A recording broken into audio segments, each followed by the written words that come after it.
So my name is Stephen Naylor. I'm the head chef of Story Cellar in Covent Garden. Story Cellar, we kind of just wanted to create a restaurant that we really wanted to go to on our day off with amazing wine, great food, great atmosphere.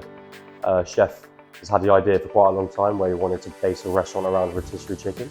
So we created Story Cellar with a main focus on rotisserie chicken, big bits of meat and fish on the grill, small sharing plates, and just try and create sort of an amazing place for people to come and have a casual dining experience.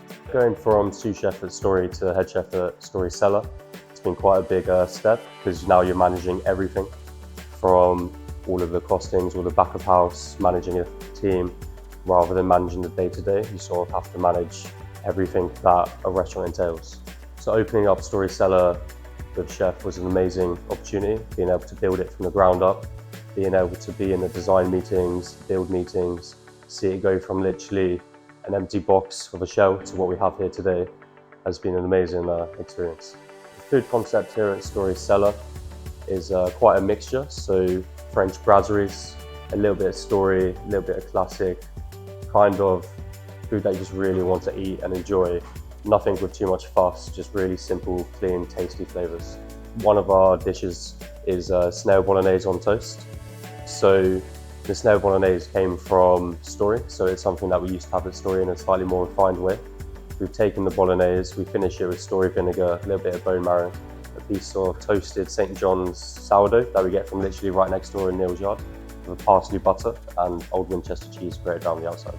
The evolution of the food here at Story Cellar has obviously changed with the seasons, as well as us adapting some dishes to sort of match this new kind of environment. We've never really been in this casual sort of dining space before, with Story being very ultra fine dining with 2 Michelin stars, 5 AA rosettes.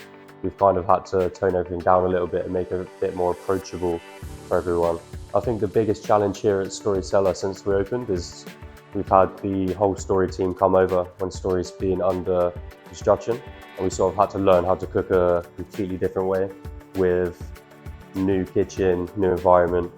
But it's been an amazing time for the whole Story team to come here and do so well with the change of environment and the change of restaurant and the change of cuisine.